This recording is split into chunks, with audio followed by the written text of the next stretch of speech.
ওসমান হাদি মারা যেতে পারে, দ্যাটস এ গ্রাউন্ড সিচুয়েশন।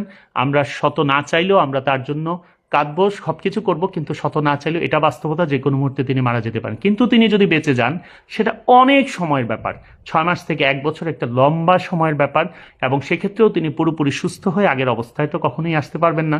তো কাজে আপনারা খুব শুধু দোয়া করতে থাকেন যে আল্লাহ যেন তাকে একটা মোটামুটি একটা অবস্থায় যেন আমাদের মাঝে রেখে যান, যাতে তার দিকে তাকিয়ে হলেও আমরা তার যে আদর্শ সে দিয়ে গেছে এদেশের মানুষদের জন্য, ওই যে বললাম এক হাদির জায়গায় অসংখ্য হাদি তৈরি হবে, সেটা যেন হওয়ার চেষ্টা করে। যদিও মেধার দিক থেকে that is very much questionable. এই ছেলেটা মানে is a high intellectual capability দিয়ে আল্লাহ তাকে পাঠিয়েছে, এবং that is the very reason শত্রুরা তাকে টার্গেট করেছে। এইটা হচ্ছে সবচেয়ে দুর্ভাগ্যের ব্যাপার।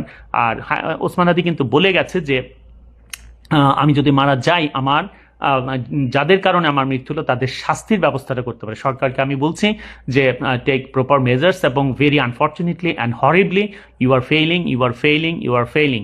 আপনারা চেষ্টা করেন এদেরকে ধরার জন্য, এবং দৃষ্টান্তমূলক শাস্তির ব্যবস্থা করতে হবে অ্যাজ আর্লি অ্যাজ পসিবল, খুব দ্রুততম সময়ের মধ্যেই।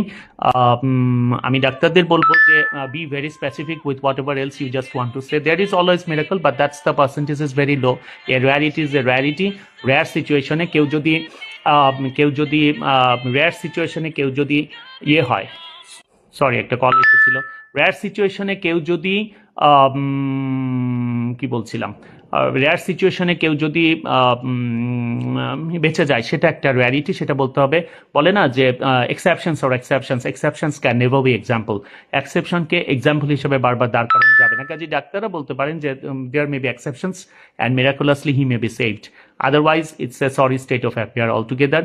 আমরা শুধু তার জন্য দোয়া করব, মহান আল্লাহ সব কিছু সহজ করে দেয়। আমি তো সবসময় পার্সোনালি মনে করি খুব সাহসী ডিসিশনও নেওয়া যেতে পারে, কারণ প্রতি মুহূর্তে তো সে কষ্ট পাচ্ছে, অনেক কষ্ট পাচ্ছে। ওসমান হাদিকে চেয়েছিল, এইরকম একটা দেশপ্রেমী মানুষকে চেয়েছিল সত্যি সত্যি বিদেশের মাটিতে তার মৃত্যু হোক, সেটা কি চেয়েছিল? চাই নাই। তো আমরা কি তার চাওয়াটাকে সম্মান দিতে পেরেছি? সে তো মৃতবৎ, কাজেই তাকে তো আমরা না জেনেই তো তাকে তার ইচ্ছার বাইরেই তো আমরা পাঠিয়েছি। আমি ব্যক্তিগতভাবে আমার মা স্ট্রোকে আক্রান্ত হয়ে 4 দিন অসুস্থ ছিলেন, 5ম দিন আমরা আইসিইউতেও নিয়েছি, কিন্তু আমি যখন দেখছি যে একেবারে ইরিভার্সিবল সিচুয়েশন ছিল, কোনো অবস্থাতেই তিনি আর ফিরে আসবেন না, তখন আমি কিন্তু তাকে লাইফ সাপোর্টে দেওয়া বা টিউব দেওয়া, ভেন্টিলেশনে যাওয়া, এই সবগুলো বাদ দিয়ে দিয়েছিলাম।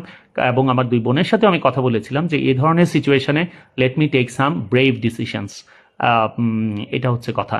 তো যাই হোক, মহান আল্লাহর কাছে আমাদের চাওয়া তিনি যেন তাকে মুক্তি। সবাইকে বলি যে দয়া করে গুজব সৃষ্টি করবেন না, গুজবে কান দিবেন না, শুধু দোয়া করতে থাকেন, শুধু দোয়া করতে থাকেন। আল্লাহ চাইলে অনেক কিছু সম্ভব। আসসালামু আলাইকুম।